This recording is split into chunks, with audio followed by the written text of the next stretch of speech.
culto, né, em comemoração ao Dia das Mulheres. Então, o título da mensagem hoje é Mulheres Blindadas. Mas, na verdade, é uma palavra para homens e mulheres, né? Homens e mulheres blindados pelo Espírito Santo. Feche seus olhos, nós só vamos orar para que o Senhor fale conosco através dessa palavra. Pai, aqui está a Tua palavra. Nós pedimos, Espírito Santo, que o Senhor tenha liberdade para falar através da minha vida nessa noite. Nós temos fome e sede de Ti, Senhor. Que em nome de Jesus nós saímos desse culto alimentados pela Tua palavra. Seja bem-vindo, Espírito Santo, para renovar a nossa mente, para aumentar a nossa fé, para nos dar esperança, Deus. Que nenhum que entrou aqui nessa noite saia por fora dessa porta sem esperança que vem do Senhor. Mas que em nome de Jesus, hoje seja um dia em que os nossos olhos espirituais sejam abertos, para que a gente venha ouvir aquilo que está no Teu coração. Em nome de Jesus. Amém? Amém. Glória a Deus. Bom, essa mensagem, né, sobre homens e mulheres blindadas pelo Senhor, é uma mensagem que o Senhor está falando no meu coração desde o início de fevereiro. Então o Senhor estava pulsando isso no meu coração. E aí quando a Ju me fez o convite sobre um culto em homenagem ao Dia das Mulheres, veio muito de encontro. Porque o Dia das Mulheres existe porque no dia 8 de março de 1957 houveram algumas mulheres operárias. Elas trabalhavam em uma fábrica de costura. Todas as mulheres daquela fábrica naquele dia morreram carbonizadas, porque o chefe delas, de propósito, colocou fogo naquele lugar. Porque aquelas mulheres, elas estavam se juntando para tentar melhorias do trabalho delas. E aquele homem, ele ficou tão indignado que ele foi lá e ele colocou fogo naquele lugar e ele matou todas aquelas mulheres. Então, o que elas estavam vivendo ali era um ambiente de guerra. E elas acabaram falecendo naquele momento. E quando eu me lembro, né, que se o Dia das Mulheres é em comemoração a essas mulheres que estavam em um ambiente de guerra, o que veio ao meu coração é que nós cristãos também vivemos em um ambiente de guerra. Embora muitos de nós não nos demos conta disso. A gente às vezes não se dá conta de que no mundo espiritual existem guerras. Que o mundo espiritual ele é muito mais real do que o mundo natural. E a Bíblia fala que o inimigo anda ao nosso derredor, está tentando tragar. A palavra diz que nos últimos tempos o amor se esfriaria. E até aqueles que serviam ao Senhor deixariam ao Senhor. Então existe uma guerra onde o inimigo ele tenta, vez após vez, te desestabilizar, fazer a sua fé fraquejar, fazer te puxar para o lado dele. Existe uma história que fala assim, tem o diabo de um lado, tem um muro que separa, né, o lado de Deus e o lado do diabo. Tem algumas pessoas que estão em cima do muro. E aí esse dito popular fala que o diabo ele não se preocupa com as pessoas que estão em cima do muro ou as que estão do lado dele. Ele deixa essas pessoas aproveitarem a vida, porque elas já estão do lado dele. Mas quem está do outro lado do muro, aqueles que pertencem a Deus, o inimigo está diariamente tentando nos fazer a nossa fé fraquejar, para que a gente deixe de servir ao Senhor. Então a batalha, irmãos, ela é real, ela existe. Mas a palavra de Deus diz que existe uma maneira de eu e você caminharmos nesse mundo blindados, protegidos contra toda e qualquer seta inflamada do maligno. Vocês creem nisso? Amém. Amém. Glória a Deus.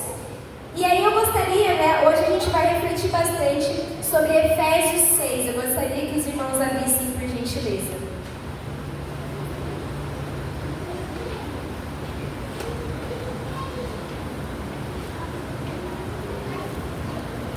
Efésios 6, versículo 10.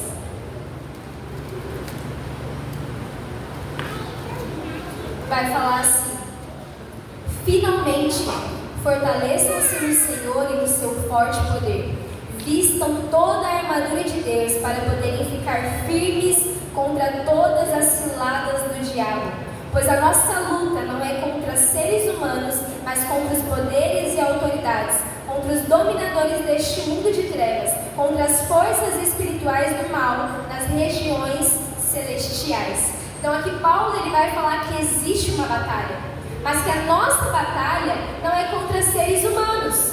A nossa batalha é contra forças do mal nas regiões celestiais. E muitas vezes a gente está lá no nosso dia a dia, no nosso trabalho, e tem aquela pessoa que às vezes, sabe aquela pessoa difícil do seu trabalho? Ou na sua, qualquer lugar que você, na família, às vezes a gente tem pessoas difíceis na nossa família, e a gente pensa, nossa, essa pessoa está contra mim, essa pessoa tira minha paz, e na verdade a gente não se dá conta de que são muitas vezes uma luta espiritual, onde o inimigo está usando aquelas pessoas para tirar a nossa paz. Ou então tem a ver com circunstâncias. Tantas circunstâncias que vêm na nossa vida, dificuldades, situações difíceis, que a gente pensa, nossa, nada dá certo na minha vida, as minhas escolhas são sempre erradas, mas muitas vezes o inimigo usa circunstâncias ruins, porque ele quer nos desestabilizar. E existe uma batalha. Mas a mesma Bíblia que fala que existe uma batalha, também vai falar que em Deus nós temos uma armadura espiritual, que nos deixa blindados contra todas as setas inflamadas do mal. Então nós podemos ser mulheres, e quando a gente sai para o nosso trabalho, pode acontecer o que for, pode cair o mundo, mas a gente continua firme no Senhor. Nada tem o poder de tirar, de abalar a nossa fé, quando a gente é uma mulher blindada pelo Espírito Santo. Assim como também os homens.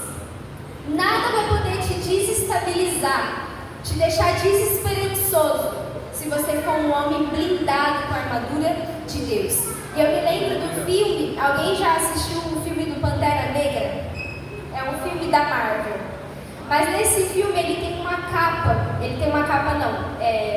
a armadura dele, né, a fantasia dele, é a prova de balas. Então todo mundo que atira nele, a bala vem e não penetra.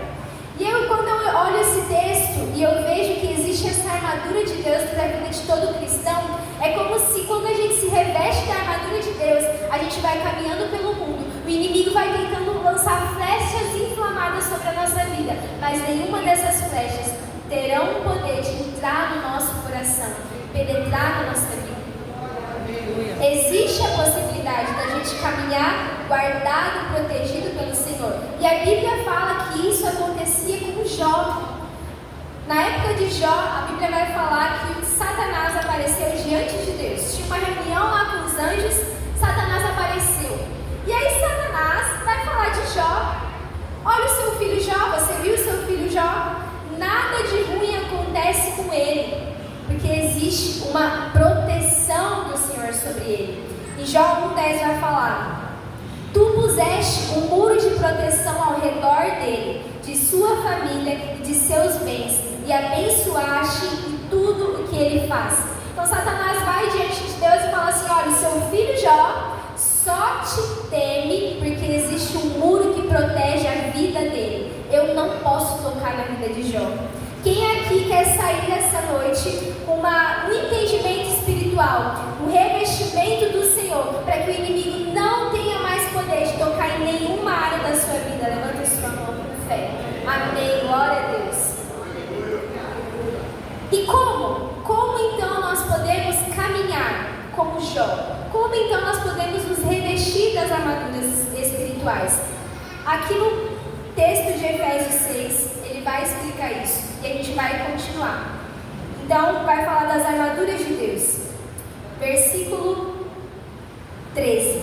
Fala assim: Por isso, vistam toda a armadura de Deus, para que possam resistir ao dia mau e permanecer inabaláveis depois de terem feito tudo. Então ele fala, a única maneira de você permanecer inabalável depois de você ter feito tudo é você vestindo a armadura de Deus. Então existem homens e mulheres de Deus que fazem a obra do Senhor, mas eles se esquecem de vestir a armadura de Deus e por isso eles fraquejam. A Bíblia vai falar que nos últimos dias chegarão alguns diante de Deus e falam: Senhor, em Teu nome nós expulsamos demônios, nós pregamos evangelhos, fizemos milagres e maravilhas feridas e ele vai falar: afasta-se de mim, porque eu não te conheço. Nós não queremos ser essas pessoas. Nós queremos ser as pessoas que vão permanecer inabaláveis até o fim. E a Bíblia nos ensina que a gente só consegue viver isso quando a gente veste as armaduras de Deus. O texto vai prosseguir e a gente vai entender então com esse texto como eu e você, o que são essa armadura de Deus, o que é a armadura de Deus, como eu posso vestir essa armadura. Vamos seguir o texto. Ele vai falar, versículo 14: assim, mantenham-se firmes, cingindo-se com o cinto da verdade. Repete comigo: cinto da verdade. Essa é a primeira parte da armadura de Deus, o cinto da verdade. Agora eu acho engraçado ele falar que a primeira parte da armadura é o cinto da verdade. Qual que é o contexto dessa passagem? Paulo, ele estava em prisão domiciliar. Então ele foi preso e existia um soldado, ele foi preso na casa dele, e existia um soldado que ficava ali 24 horas com Paulo. E esse soldado romano, ele usava uma armadura. Então Paulo estava lá 24 horas por dia olhando aquele soldado. E ele tem uma revelação do Senhor. Ele viu as vestes daquele soldado e ele entendeu uma estratégia espiritual. Só que de todas as partes da armadura, Paulo ele começa pelo cinto. Você já conseguiu imaginar uma pessoa sem toda a roupa, só com cinto? Alguém aqui já vestiu o cinto primeiro? Não. O cinto é a última coisa que a gente coloca na roupa. Mas foi a primeira coisa que Paulo colocou. Por que ele começa com o cinto da verdade? Porque o cinto, ele traz sustentação para toda a roupa. Você veste uma calça, a calça está larga, não tem cinto, a calça cai. Veste um macacão, o macacão está largo, não tem cinto, fica frouxo. E naquela época, aquela armadura daquele soldado, o cinto, ele prendia tanto a parte de baixo, tanto a couraça que vinha em cima, e no cinto, os soldados colocavam a espada. Então, se não tinha cinto, não tinha espada, não tinha lugar para eles armazenarem a espada. Então ele fala, a primeira coisa que vocês precisam é do cinto da verdade. E o que significa que nós cristãos precisamos ter o cinto da verdade? Ter o cinto da verdade é caminhar em verdade e integridade diante de Deus. Quando você caminha em verdade e integridade, isso dá sustento para toda a proteção espiritual que você precisa. Amém? Se você fosse pagar uma academia e lá tivesse um personal, e tivesse um personal que cobrasse um valor, mas o próprio personal não fizesse atividade física, você iria pagar? Não. Se você fosse um nutricionista e o nutricionista não seguisse aquilo que ele ensina, você ia pagar o nutricionista? Não. Esses dias, conversando com uma pessoa lá da igreja, ela me falou de algumas dificuldades com os filhos dela, que eram menores. E ela falou assim, nossa, eu falo para ler a Bíblia e não lê, eu falo, tem que tirar 30 minutos de ler a Bíblia. Eu falei, irmã, como está o seu devocional com o Senhor? Eu também não tenho muito tempo. Mas aí está uma questão, eu falo para o meu filho fazer, mas eu não faço.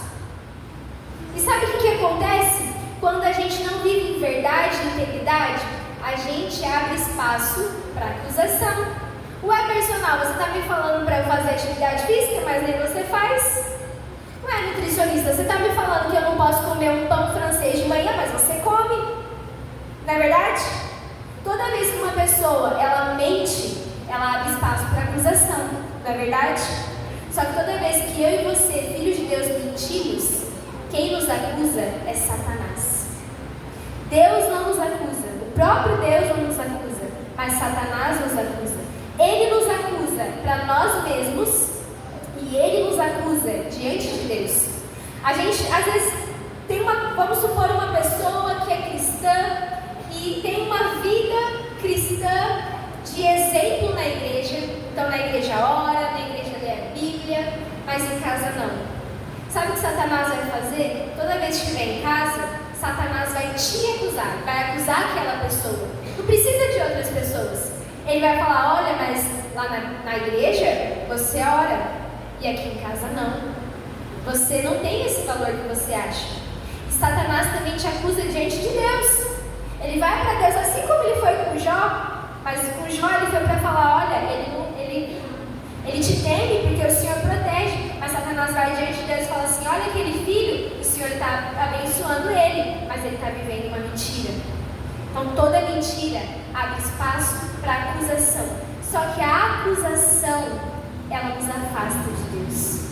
Quantas pessoas, mulherada, né? Mulheres, quantas vezes a gente se deixa levar por acusações, não é verdade? Ah, mas eu não sou boa o suficiente. Ah, mas eu nunca dou conta. Eu coloco lá na minha agenda, eu tenho que fazer 1000 coisas nesse dia, eu não faço nem a metade.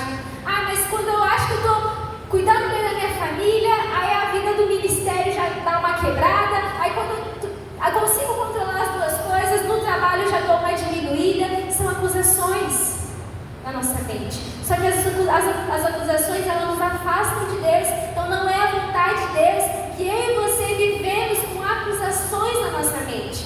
Como quebrar com todas as acusações? Seja de verdade. Uma pessoa de verdade não dá espaço, não dá essa brecha para o inimigo. E quando a pessoa é de verdade, ela consegue caminhar em todas as outras partes da armadura de Deus. Então, primeiro, tem uma vida reta diante de Deus. Em Atos 19:15, vai falar de alguns jovens que eles tentaram expulsar alguns demônios. E quando eles chegaram lá, os demônios deram uma surra nele. Alguém lembra dessa história? Atos 19:15.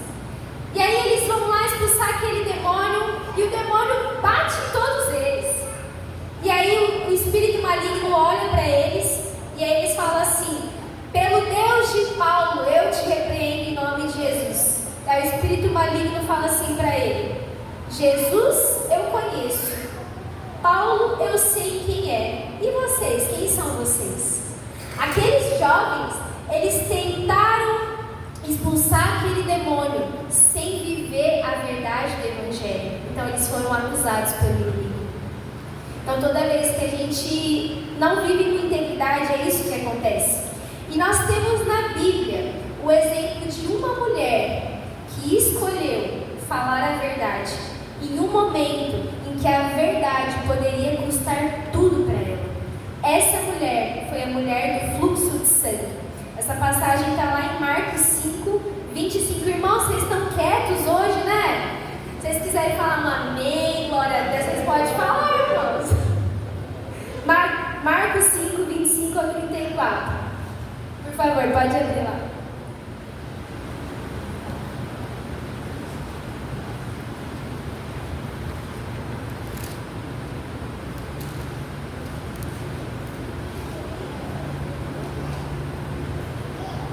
Vai falar assim, Marcos 5:25.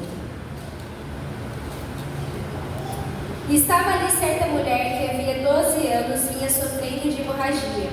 Ela padecera muito sob o cuidado de vários médicos e gastara tudo o que tinha, mas ao invés de melhorar, piorava. Quando ouviu falar de Jesus, chegou por trás dele, no meio da multidão, e tocou no seu manto, porque pensava, se tão somente eu tocar no seu manto, ficarei curada. Imediatamente cessou sua hemorragia e ela sentiu em seu corpo que estava livre de seu sofrimento. No mesmo instante, Jesus percebeu que dele havia saído o poder. Virou-se para a multidão e perguntou, quem tocou em meu manto? Responderam os seus discípulos, vês a multidão aglomerada ao teu redor e ainda perguntas, quem tocou em mim? Mas Jesus continuou olhando ao seu redor para ver quem tinha feito aquilo.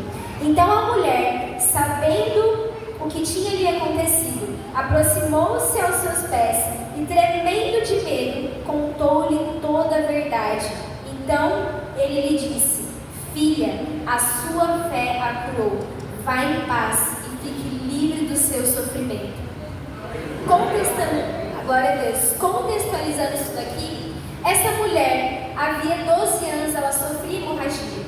E naquela época, as mulheres, quando elas estavam em sangramento, elas eram consideradas impuras. Então ninguém podia sentar onde elas sentavam. E por aquela mulher, há tantos anos, ter aquele sangramento, ela, 24 horas por dia, durante todos aqueles anos, era considerada impura. E ela era rejeitada. Os impuros, eles precisavam ficar afastados da sociedade. Então pensa que aquela era uma mulher que carregava marcas de rejeição na vida dela. Se ela chegava num lugar, não toca, ela é impura, ela é rejeitada. Mas aí ela ouve falar de um Messias que havia chegado naquele lugar. E ela pensa, se tão somente eu tocar nas vestes do Senhor. E no meio daquela multidão, todo mundo em pé, tentando tocar em Jesus. A Bíblia vai falar que ela se rasteja no chão. Sabe por que ela se rastejava? De tamanha vergonha que ela tinha. Para que ninguém me veja, eu vou rastejar. Quem sabe eu consigo tocar na veste dele. Então quando ela toca nas vestes dele, ela sente que ela é curada. E aí Jesus pergunta, quem tocou em mim? E todo mundo se para. Como assim quem tocou? Mas aquela mulher sabia o que tinha acontecido. E a Bíblia fala que por medo, ela demorou para responder. Ela teve medo. Porque ela vai falar, eu estou errada. Eu não deveria estar aqui. Eu não deveria estar nessa multidão. Eu sou impura. Ele vai descobrir. Então você entende que falar a verdade naquele momento poderia ter prejudicado ela? Ela estava com medo de falar a verdade. Mas porque ela escolheu falar a verdade, ela disse, eu te toquei. Então Jesus fala, filha, a tua fé te salvou. Se ela tivesse escolhido se omitir naquele momento, pode ser que ela não tenha saído daquele lugar curada.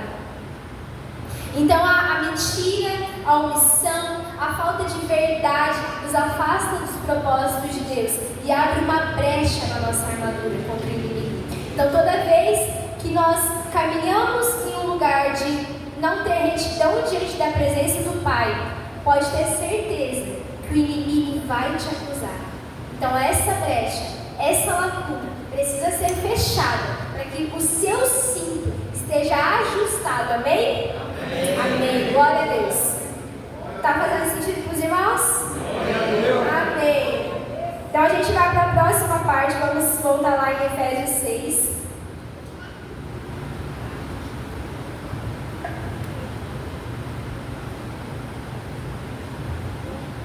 Que fala assim, versículo 14. Assim, mantenham-se firmes, cingindo-os com o cinto da verdade e vestindo a couraça da justiça. Repete comigo, couraça da justiça. Couraça da justiça. Essa é a segunda parte da armadura de Deus na vida de um cristão. Aqueles soldados, eles também utilizavam uma couraça, que é, sabe aquela parte de ferro que cobre toda a parte da frente aqui do soldado? Isso é uma couraça. E a couraça, ela protege os órgãos vitais. E a Bíblia vai falar que essa couraça na vida do cristão é a couraça da justiça. A couraça da justiça que protege o meu coração. Sabe o que o inimigo faz? O inimigo, quando ele quer te atacar, ele vai lançar setas de injustiça sobre a sua vida. E todos nós, irmãos, todos nós já fomos afligidos com alguma seta de injustiça na nossa vida. Na nossa infância, abusos, violência, pessoas que dizem que você não é nada, pessoas que te jogam lá para baixo, tudo isso seta de injustiça. Sabe quando você passa por uma situação e você olha para aquilo e você fala, eu não merecia isso? Quem já passou por isso? Todos nós. Eu não merecia isso que estão fazendo comigo. Senhor, eu não merecia essa situação. Eu não mereço. Seta de injustiça. E sabe por que as setas de injustiça acontecem para todas as pessoas? Por que os filhos de Deus não são protegidos contra as setas? Contra as coisas difíceis? Porque a Bíblia vai falar que a gente está em um mundo caído. Então coisas boas acontecem com todos, coisas ruins acontecem com todos, coisas ruins acontecem com aqueles que são cristãos, mas existe uma diferença. Com aqueles que usam a couraça da justiça, essas setas não terão poder de entrar no seu coração, penetrar no seu coração, marcar você com dor. Tem muitas pessoas que, ao serem atacadas com setas de injustiça, quando elas não estão blindadas com a couraça do Senhor, isso atinge o coração. Sabe o que acontece? Raiz de amargura.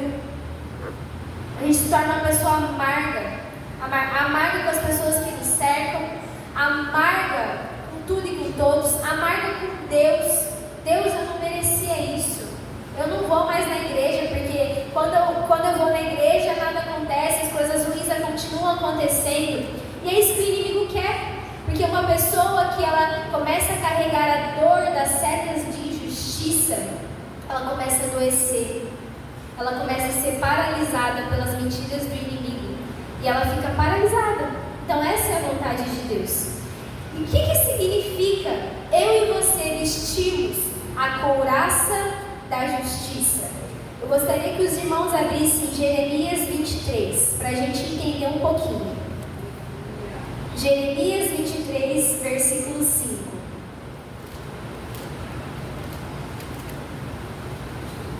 Vai falar assim: dias virão, declara o Senhor, em que levantarei para Davi um renovo justo, um rei que reinará com sabedoria e fará o que é justo e certo na terra. Em seus dias, Judá será salva, Israel viverá em segurança, e este é o nome pelo qual será chamado: o Senhor é a nossa justiça. Aqui, quando ele fala nossa justiça, o termo em hebraico significa Seduku Yavé, que significa o Senhor é a nossa justiça. Significa que Deus, Ele é a minha justiça.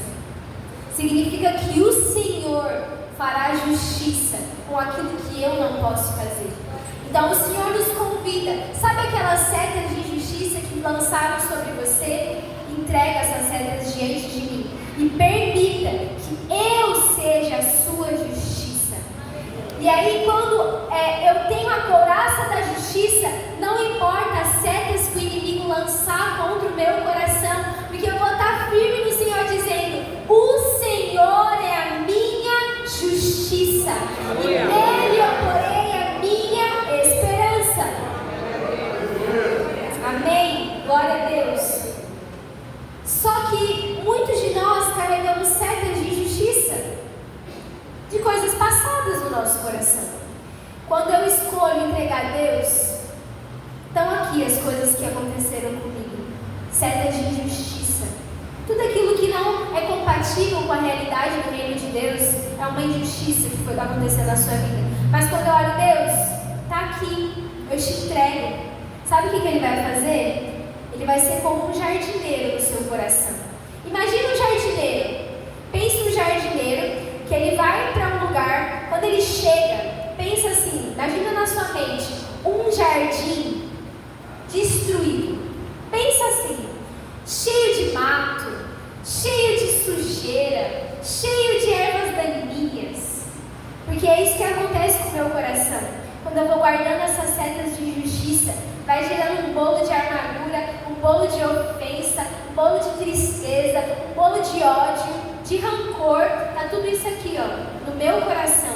Quando eu entrego para Deus, Ele chega no meu coração e, como um bom jardineiro, Ele começa a arrancar todas essas raízes que não dão fruto.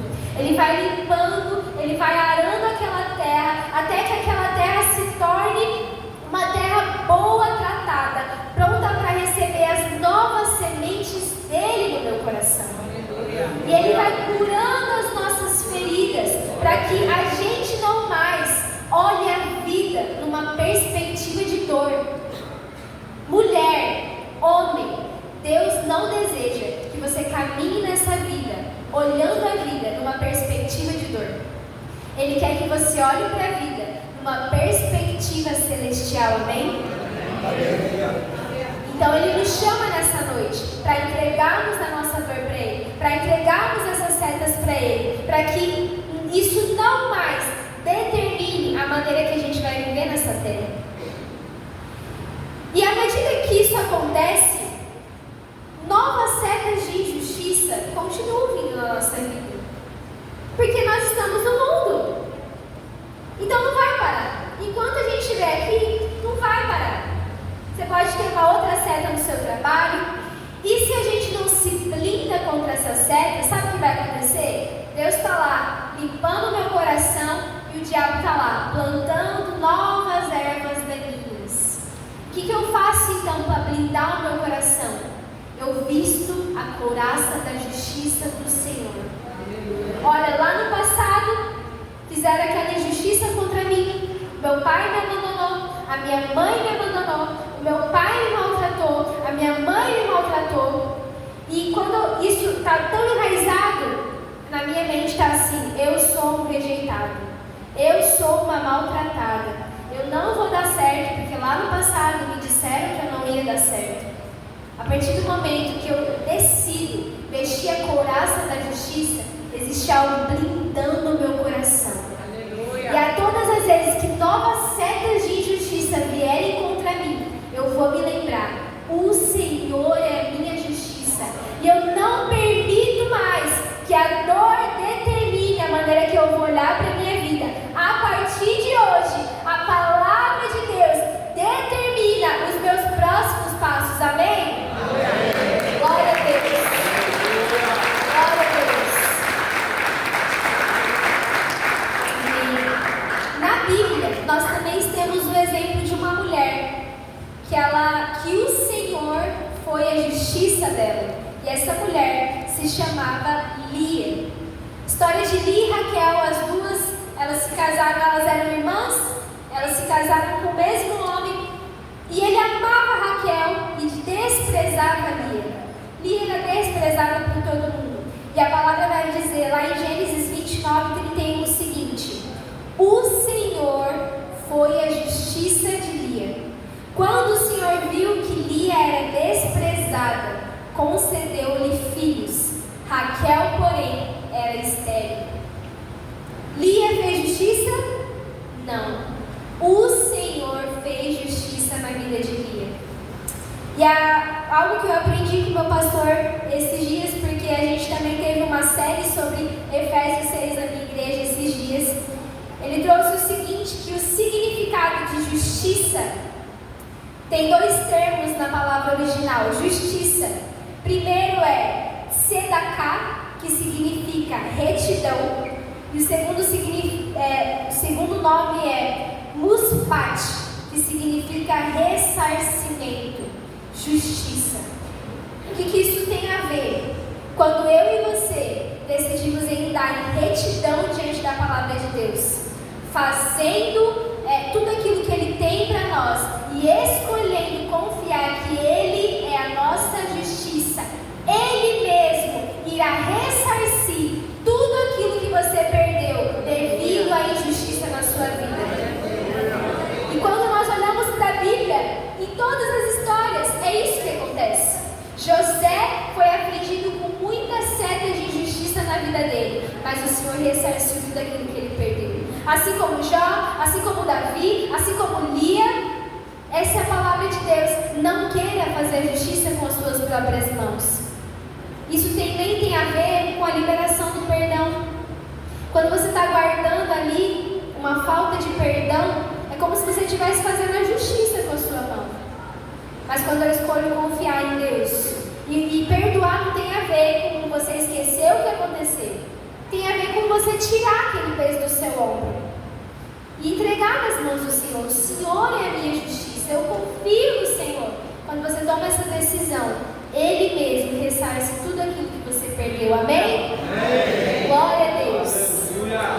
Continuando, então a gente tem o primeiro ponto da armadura, que é o cinto da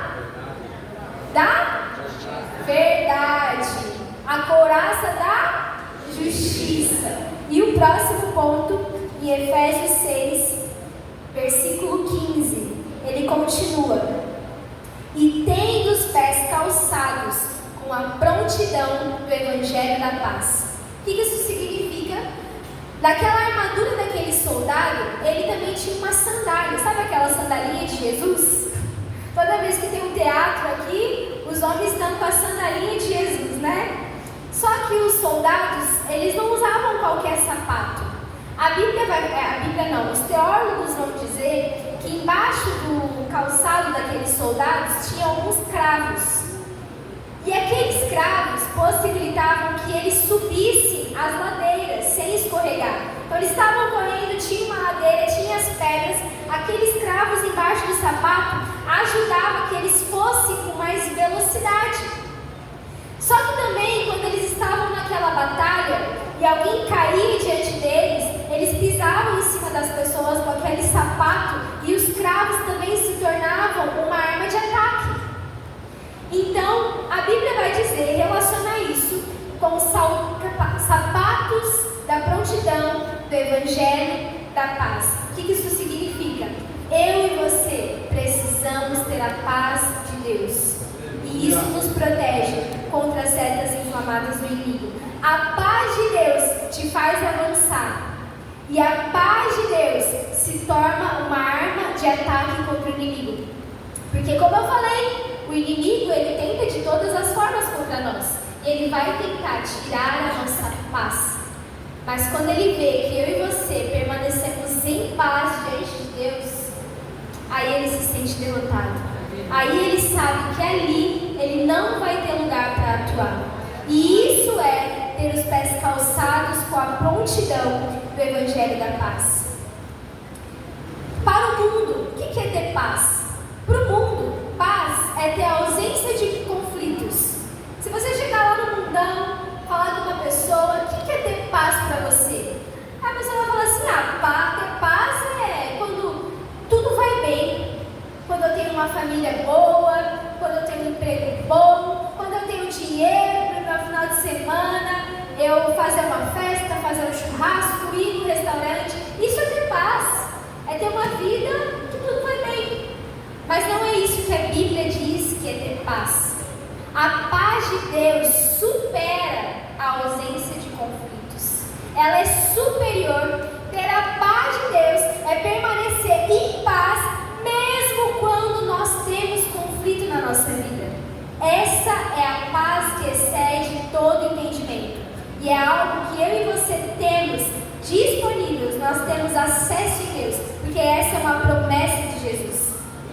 Em João 14, 27 vai falar: deixo-lhes a paz, a minha paz lhes dou. Não a dou como o mundo dá. Não se perturbem os seus corações, nem tenham medo. A paz, ela é uma substância do reino de Deus. Romanos 14, 17 vai falar: pois o reino de Deus não é comida nem bebida, mas justiça, paz e alegria no Espírito Santo. A Bíblia diz que o reino de Deus está dentro de nós, amém? Amém. Quando você está em uma situação difícil, o reino de Deus vai embora de dentro de você? Não. Isso significa que mesmo em dias maus, o reino de Deus ainda está aqui dentro. Então, dentro de mim, eu ainda tenho paz, justiça e alegria no Espírito Santo. Amém? Amém. Glória a Deus. A gente tem na Bíblia um exemplo de uma mulher que permaneceu em paz. E ela deu resposta de paz em um momento muito difícil. Porque ter a paz de Deus também é dar resposta de paz. Quantas vezes você vai enfrentar uma situação e você vai ter duas opções? Diante dessa situação, qual vai ser a minha resposta? Eu vou dar uma resposta de paz ou de guerra?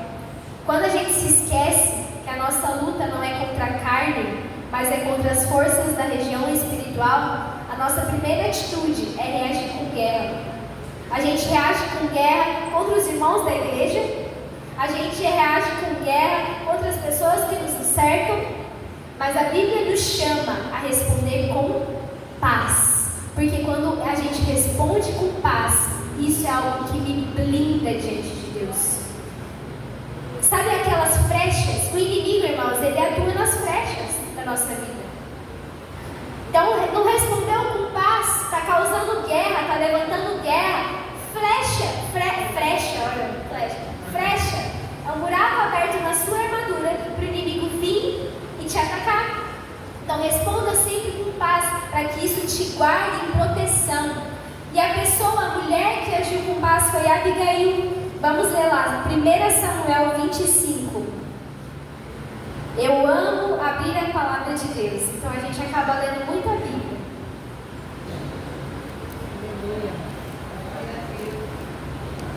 1 Samuel 25, versículo 23, vai falar assim: Quando Abigail viu Davi, desceu depressa do jumento e prostrou-se perante a Davi com o rosto em terra. Ela caiu a seus pés e disse: Meu senhor, a culpa é toda minha. Por favor, permite que a tua serva te fale. Ouve o que ela tem a dizer. Meu senhor, não dê atenção àquele homem mau, Nabal. Ele é insensato conforme o significado de seu nome, e a insensatez o acompanha. Contudo, eu, tua serva, não vi os rapazes que o Senhor me enviou. Pula lá para o versículo 32, que diz assim: Davi respondeu a Abigail: Bendito seja o Senhor, o seu Deus de Israel, que hoje a enviou em meu encontro. Sabe o que estava acontecendo aqui? Nabal, ele era esposo de Abigail. E por muito tempo, Davi, ele esteve com os soldados de Nabal e ele tratou muito bem os soldados de Nabal. E aí Davi envia alguns homens para Nabal e fala assim: Olha, me dê algum de seus servos, porque eu agi com bondade com eles. E aí Nabal despreza Davi. E Davi se enfurece, levanta os soldados dele e fala: Vamos atacar. A gente vai matar Nabal, a gente vai matar todos os homens que pertencem a Nabal. Abigail, que era uma mulher sábia e inteligente, quando ela descobre que Davi estava vindo para matar Nabal, ela separa alguns presentes e ela mesma vai de encontro a Davi.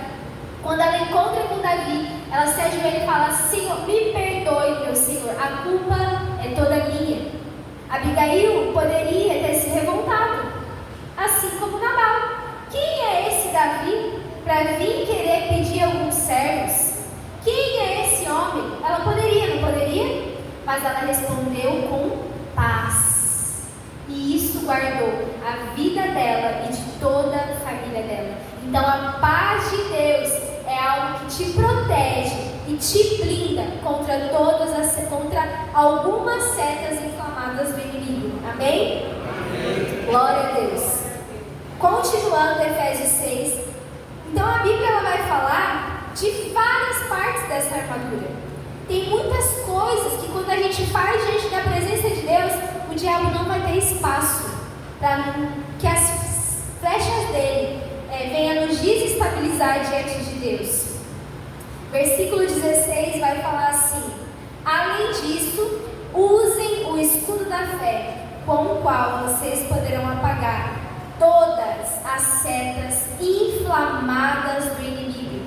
Todas, irmãos.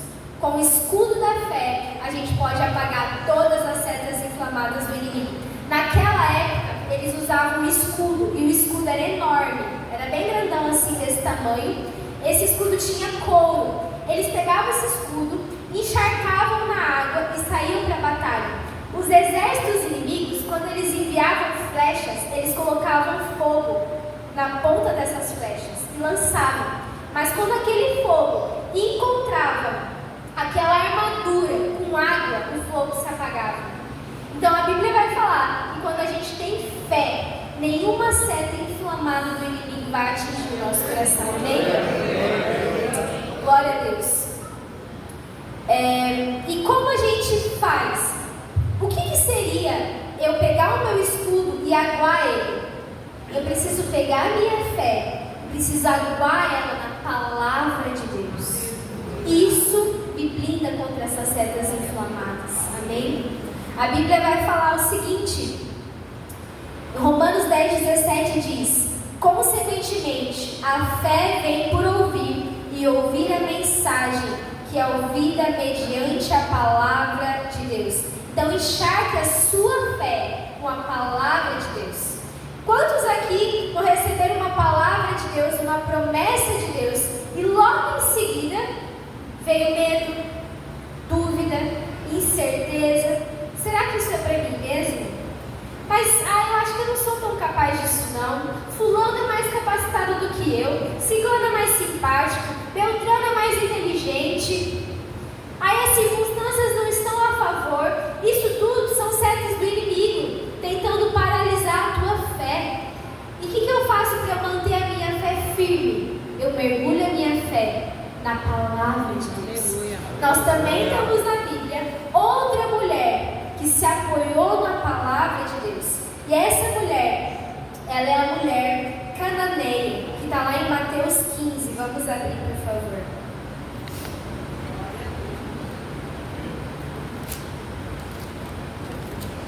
Mateus 15, a partir do 21. Fala assim: saindo daquele lugar, Jesus retirou-se para a região de Tiro e Sidom. Uma mulher cananeia, natural dali, veio a ele gritando: Senhor, filho de Davi, tem misericórdia de mim. Minha filha está endemoniada, está sofrendo muito. Mas Jesus lhes respondeu. Não lhe respondeu a palavra. Então seus discípulos se aproximaram dele e pediram: manda embora, pois ela vem gritando atrás de nós. Ele respondeu: eu fui enviado apenas às ovelhas perdidas de Israel. A mulher veio, adorou-o e ajoelhou e disse: Senhor, ajuda-me. Ele respondeu: não é certo tirar pão dos filhos e lançá-los aos cachorrinhos. Disse ela, porém: sim, Senhor, mas até os cachorrinhos comem das migalhas que caem da mesa de seus donos. Jesus respondeu: mulher, grande é a sua fé, seja conforme você deseja. E naquele mesmo instante, sua filha foi curada. Essa mulher era uma mulher cananeia, ou seja, ela era uma gentia. Onde ela vivia foi um lugar onde anos atrás morou Jezabel. Os irmãos lembram de Jezabel? E um tempo depois, uma mulher, ela encontrou o profeta Elias. E Elias ouve toda aquela história de que ela não tinha o que comer, o filho dela estava doente. E ele fala: traga-me vasilhas. Os irmãos lembram? Então, naquela região, eles tinham conhecimento da palavra de Deus. Eles tinham conhecimento que havia um Deus em Israel. Eles sabiam que, mediante as Escrituras, estava para vir o Messias. E, embora ela não fosse uma israelita, ela creu que veria o Messias. E ela também creu no que a história dizia, porque o Messias ele seria filho de Davi. E Davi, ele tratou bem aqueles que eram gentios na época dele. Então ela sabia que existia uma esperança até para os gentios. E aquela mulher se apegou àquela palavra. Só que quando ela chega para Jesus, sabe o que Jesus faz? Ele ignora ela. Imagina, irmãos, você chegar diante de Jesus, Jesus te ignorar. Jesus ignorou ela. Ela insistiu. E aí os discípulos falaram: olha essa mulher. E aí Jesus falou: olha, não, eu vim para os filhos de Israel. E aí aquela mulher, com fé, ela lembrou Jesus. Mas até os cachorrinhos comem das migalhas que caem da mesa. E aí Jesus olha para ela: mulher, grande é a sua fé. Porque ela teve fé, ela teve a resposta que ela precisava. Então o inimigo ele vai querer tirar a sua fé. Mas quando você se agarra na palavra, ela se agarrou na palavra. Não foi na mente dela, não foi na circunstância, porque na circunstância o próprio Jesus falou, né? Não é para você. Mas ela teve uma fé tão ousada que atraiu o coração de Jesus. E na verdade, Jesus ele age de maneira estratégica. Ele agiu assim com ela, para que eu e você entendêssemos como funciona a fé. Amém? Glória a Deus. Continuando, Efésios 6, a próxima parte dessa armadura, versículo 17 vai falar: usem o capacete da salvação. Uma das maiores estratégias do inimigo é contra a sua mente. Joyce Meyer vai falar que existe um campo de batalha na nossa mente. O inimigo ele vai lançar muitas flechas contra a nossa mente, mas a Bíblia fala que existe algo que me blinda, que é o capacete da salvação. Sabe o que Deus quer? Que eu e você sejamos pessoas, que a gente ande por aí com uma convicção da vitória que nós já temos em Cristo. Nós precisamos ter uma mente vitoriosa. Isso é ter o capacete da salvação. Eu tenho a convicção de que Ele é o meu Senhor e de que nele eu tenho a salvação. Eu tenho a convicção de que em Jesus eu já tenho a vitória contra o mundo.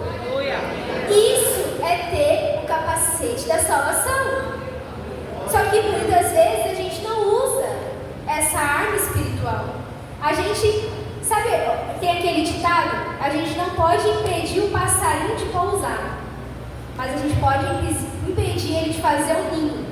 Satanás lança uma flecha e o que a gente faz? A gente alimenta aquela flecha.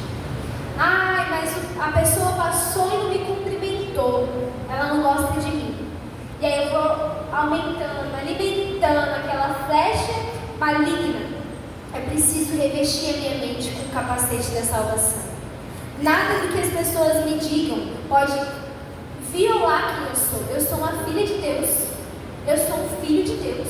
É isso que eu sou. É isso que a palavra diz que eu sou.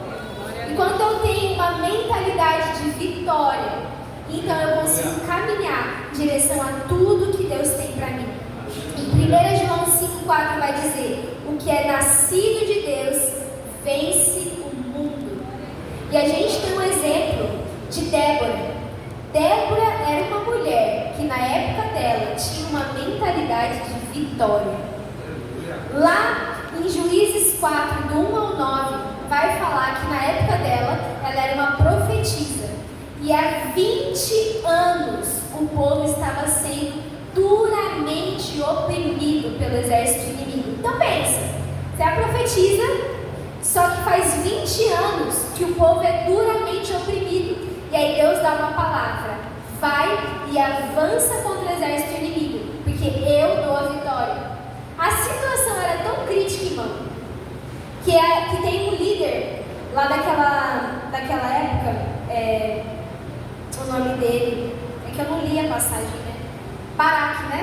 Baraque. A situação era tão crítica que Baraque, que era um líder, um guerreiro, ele falou: Débora, eu não vou não. Eu só vou se você for. E ela fala assim: porque você teve medo. Então Deus vai entregar aquele homem na mão de uma mulher. Então Débora, ela foi uma mulher que escolheu vestir, pensar as coisas do alto, pensar com uma mente vitoriosa, pensar que Deus tinha dado uma palavra para ela. Se Deus deu uma palavra, nada vai impedir, amém? Continuando aqui em Efésios 6, ele vai falar: o capacete da salvação e a espada do Espírito, que é a palavra de Deus. A palavra de Deus é uma espada na vida do cristão. É com a palavra de Deus que a gente ataca o inimigo. Foi com a palavra de Deus que Jesus derrotou o inimigo nos 40 dias de tentação dele. Foi com a palavra. A Bíblia fala que ele estava no deserto, 40 dias jejuando e orando, e o inimigo veio tentar ele 3 vezes. Se és tu o Filho de Deus, lança daqui para baixo, lança-se desse monte. Se é tu o Filho de Deus, faz com que essa pedra se transforme em pão. E aí todas as vezes Jesus rebatia com a palavra. A palavra de Deus diz: atacava o inimigo. O inimigo não tem poder de vir contra a vida de uma pessoa que tem a palavra de Deus no seu coração. Mas irmãos, para a gente ter a palavra de Deus, a gente precisa ler a palavra de Deus. Porque a palavra de Deus, ela precisa estar no meu interior. Ela precisa estar cravada dentro de mim, para que quando uma seta vir, eu tenho a palavra. Eu saco a minha espada. Se eu não lembro da palavra de Deus, como que eu vou sacar a minha espada? Me fala, me diga. É impossível. Por isso que é importante que a gente tenha a palavra de Deus no nosso coração, que a gente leia a Bíblia. Ler a Bíblia te blinda contra todos os ataques do mal. Ah, mas eu não consigo ler. Irmãos, pega um podcast e ouve a Bíblia. Pelo menos, ouve a Bíblia. Enche o seu coração com a palavra de Deus. Coloque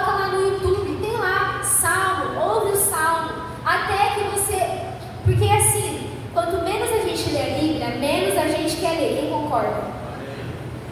A pessoa que lê a Bíblia todo dia, se ela ficar 3 dias sem ler a Bíblia, no 4º dia, quando ela olhar para a Bíblia, ela vai falar: não é verdade? Ou é só comigo? É verdade. Quanto menos a gente lê, menos falta a gente tem. Mas quanto mais a gente lê, mais a gente quer ler. Aí as pessoas vão olhar para você: nossa, mas por que você lê tanto essa Bíblia? Porque eu tenho fome. Porque quando eu leio, eu tenho uma revelação e eu fico: meu Deus, eu quero mais. Amém? Então, se você quer ser blindado, leia a palavra de Deus. E nós também temos o exemplo de uma mulher que se apegou à palavra de Deus. E o exemplo dessa mulher é Sara. Em Hebreus 11:11 vai falar: pela fé, Abraão e também a própria Sara, apesar de estéril e avançada em idade, recebeu poder para gerar um filho, porque considerou fiel aquele que havia feito a promessa. Então Deus vai para Abraão e ele dá uma palavra. E as circunstâncias eram muito difíceis, irmãos, mas eles se apegaram à palavra de Deus. E porque eles se apegaram à palavra de Deus, eles consideraram que Deus era fiel, e pela fé eles viveram o cumprimento da promessa. E finalizando o texto do 18, ele vai falar: orem no Espírito em todas as ocasiões, com toda oração e súplica, tendo isso em mente, estejam atentos e perseverem na oração por todos os santos. Então ele trouxe todas as partes da armadura de Deus. O cinto da verdade, eu preciso andar em verdade. Ele vai falar da couraça da justiça, eu preciso entregar minha dor a Deus, deixar que Ele seja a minha justiça, que a justiça dele blinde o meu coração. Eu preciso ter o escudo da fé, eu preciso ter o capacete da salvação, eu preciso ter os sapatos de paz. E quando eu vivo tudo isso aqui que a Bíblia vai falar, voltando no início, ele fala que a gente vai permanecer inabalável. Amém? E a gente precisa orar, porque depois que ele traz todas as armaduras, ele fala: orem em todas as ocasiões. A gente precisa orar até sobre Efésios 6. Senhor, me reveste com o cinto da verdade. Senhor, me reveste com a couraça da justiça. Senhor, me ensina a ser de verdade. Me ensina a ter fé. Me ensina a ter uma mente vitoriosa. E quando eu tenho uma vida de oração, junto a todas essas armas espirituais, nada vai nos parar, irmão, porque essa é a palavra de Deus. Em João 14 vai falar: eu farei tudo que vocês pedirem em meu nome, para que o Pai seja glorificado no Filho. O que vocês pedirem em meu nome, eu mesmo o farei. O Senhor deseja que eu e você sejamos homens e mulheres blindados pelo poder do Espírito Santo. E a Bíblia nos diz que existe como a gente viver isso, que é vestindo todas as armaduras da palavra de Deus. Queria que os irmãos ficassem de pé. E eu gostaria de te incentivar a você orar ao Senhor. Clame a Deus para que Ele te revista com toda a armadura, para que você seja uma mulher blindada, que vai permanecer inabalável contra todas as circunstâncias. Um homem blindado que vai avançar e não retroceder. Amém? Amém. Glória a Deus.